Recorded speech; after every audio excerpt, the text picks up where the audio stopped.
काफ़ी सारे important updates आए हैं पिछले कुछ दिनों में शेंगन वीज़ा से रिलेटेड। तो एक एक करके सारे अपडेट्स के बारे में जानेंगे और कैसे ये अपडेट आपके आने वाले शेंगन वीज़ा ट्रिप को इफ़ेक्ट कर सकता है उसके बारे में बात करेंगे इस वीडियो में। तो पहला जो अपडेट है वो सबको इम्पैक्ट करने वाला है जो भी शेंगन वीज़ा के लिए अप्लाई करने वाले हैं, क्योंकि शेंगन वीज़ा की फ़ीस बढ़ चुकी है। जो 80 यूरोज़ होती थी अब 90 यूरोज़ है। मैंने कुछ 2 या 3 महीने पहले बताया था इसके बारे में कि शेंगन वीज़ा की फ़ीस बढ़ने वाली है। तो 11 जून से ये बढ़ चुकी है, रफली 12% बढ़ी है, 80 से 90 यूरोज़। और अगर आपके साथ में कोई किड है 12 इयर्स और यंगर, 6 to 12 इयर्स का कोई किड है, तो उसकी फ़ीस भी बढ़ चुकी है 40 यूरोज़ से 45 euros. And you must be aware कि अगर आपका चाइल्ड 6 ईयर्स से कम है तो so there is no Schengen visa fees if your child is 6 years और लेस, तो वो बचे हुए हैं। बाकी सबकी वीज़ा फ़ीस बढ़ चुकी है और इनका फ़ीस अभी मैं बोलूँगा कि यूके, यूएसए, ऑस्ट्रेलिया, न्यूजीलैंड इन सबसे कम है। लेकिन अब ये डिसाइड किया इन्होंने 12% से बढ़ाने का शेंगन वीज़ा की फ़ीस। अब भले ही वो टूरिस्ट वीज़ा हो, बिज़नेस वीज़ा हो या कोई भी टाइप का वीज़ा हो, सबकी फ़ीस बढ़ चुकी है। पर adult now you have to pay 90 euros, रफली 8,200 रुपीज़। पहले 7,300 के आसपास था, तो वो वीज़ा फ़ीस बढ़ चुकी है। और एक्सपेंस की बात करें तो अगर एक फैमिली के 4 लोग या 6 लोग जाते हैं तो उनके लिए 5-6 हज़ार का ये एक्स्ट्रा खर्चा बढ़ने वाला है, ये शेंगन वीज़ा फ़ीस बढ़ने की वजह से।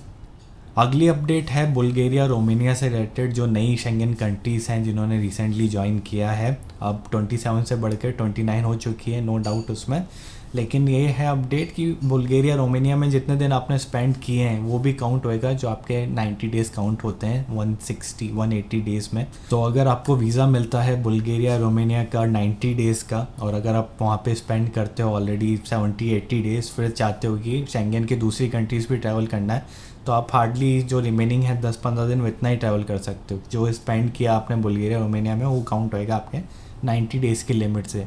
शेंगन एरिया की लिमिट होती है 90 डेज़ ही स्पेंड कर सकते हो आप 180 डेज़ के ड्यूरेशन में। तो बुल्गारिया, रोमानिया भी अब शेंगन एरिया का पार्ट है, तो उसके डेज़ बिताए हुए वहाँ के दिन भी काउंट होंगे यहाँ पे। और जैसा मैंने पहले बताया था, बुल्गारिया, रोमानिया शेंगन का पार्ट है, लेकिन अभी आप वहाँ से लैंड से एंट्री नहीं कर सकते हंगरी में या जो भी उसकी नेबरिंग शेंगन कंट्री है। आपको बाय एयर ही क्रॉस करना पड़ेगा। इंडिया से आप गए बुल्गारिया शेंगन वीज़ा लेके, फिर चाहते हो दूसरी कंट्री में एंटर करना, तो बाय एयर ही जा सकते हो। अगली बड़ी अपडेट है लॉन्ग ड्यूरेशन शेंगन वीज़ा को लेके। कुछ 1-2 महीने पहले एक नोटिफिकेशन आया था कि अब आप शेंगन वीज़ा का लॉन्ग ड्यूरेशन भी वीज़ा ले सकते हैं, कुछ 2 साल का। और वीज़ा कास्केड बोलते हैं इसको, कि आप अगर बार बार हर साल ट्रैवल कर रहे हो या साल में 2 बार ट्रैवल कर रहे हो, तो you want be requiring visa every time you travel. आपको एक साथ 2 साल का भी मिल सकता है। क्या उसकी कंडीशन है कि अगर पिछले 3 साल में आप 2 बार शेंगन एरिया में गए हुए हो और फिर तीसरी बार अप्लाई कर रहे हो, तो आपको सीधे 2 साल का मिल जाएगा। लेकिन अभी इसकी गाइडलाइंस आई नहीं है कि how to apply for this, या इसका जैसे ही आता है मैं उसी दिन इसको नए वीडियो में आपको बताऊंगा कि how to apply for long term. क्योंकि एक साथ आपको 2 साल का मिल जाएगा तो बहुत रिलीफ होता है, बार बार अप्लाई नहीं करना पड़ता। बस आपको वो नंबर ऑफ़ डेज़ का ध्यान रखना पड़ेगा और बाकी आप फिर कितनी बार भी जा सकते हो उन 2 साल में। अगली बड़ी अपडेट है पोर्चुगल से रिलेटेड। पोर्चुगल में लोग जाते थे टूरिस्ट वीज़ा लेके, स्टूडेंट वीज़ा लेके, और उसको कन्वर्ट कराते थे वर्क वीज़ा में। वो काफ़ी इजी था वहाँ पे करवाना, और 12 महीने में आपका काफ़ी सारे पेपर्स बन जाते थे। आप वहाँ पे फिर रुकते थे, टैक्स भरते थे, 3 साल में फिर आपको रेसिडेंसी भी ऑफ़र होती थी। तो वो सब बंद कर दिया है पोर्चुगल ने।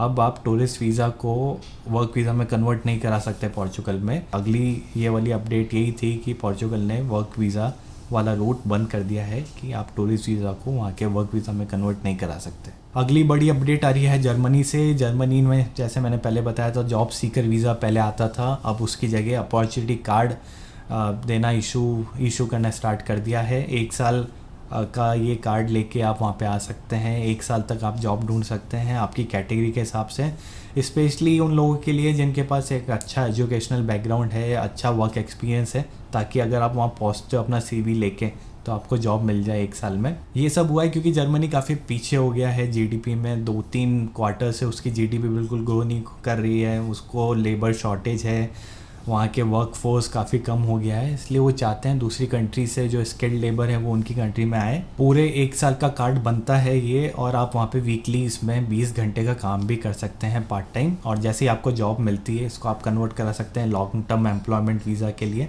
और आप वहीं पर रहेंगे, आपके पास जॉब भी रहेगा तो बहुत ईजीली कन्वर्ट हो जाएगा ये। So this is like that job seeker visa जो पहले होता था, अब ये अपॉर्चुनिटी कार्ड जो जर्मनी ने नया अभी इशू किया है। अगली अपडेट है हंगरी से। हंगरी की बाकी शेंगन कंट्री से ज़्यादा बन नहीं रही, इसलिए उसने ये नया प्रोग्राम चालू किया है गोल्डन वीज़ा का। गोल्डन वीज़ा वैसे तो सारी यूरोपियन कंट्रीज़ ने बंद कर दिया है, क्योंकि काफ़ी लोग इसका यूज़ करके, रशियंस भी आ गए, काफ़ी लोग, काफ़ी पैसे वाले वहाँ आ चुके हैं यूरोप में। वहाँ के सिटीजनशिप ले ली है, रेसिडेंसी ले ली है। पिछले कोविड के बाद जब सारी यूरोपियन कंट्रीज़ डाउनफॉल आया था उनमें, तो उन्होंने चालू किया था, अधिकतर ने बंद कर दिया, लेकिन अब हंगरी ने स्टार्ट किया है कि आप कुछ 2.5 लाख यूरो हमारी कंट्री में इन्वेस्ट करो और आपको वहाँ का पहले वही रेसिडेंसी मिलेगी, गोल्डन वीज़ा जिसको बोलते हैं, और वहाँ पे 5 साल रहने के बाद फिर उसको सिटीजनशिप में कन्वर्ट करा सकते हैं।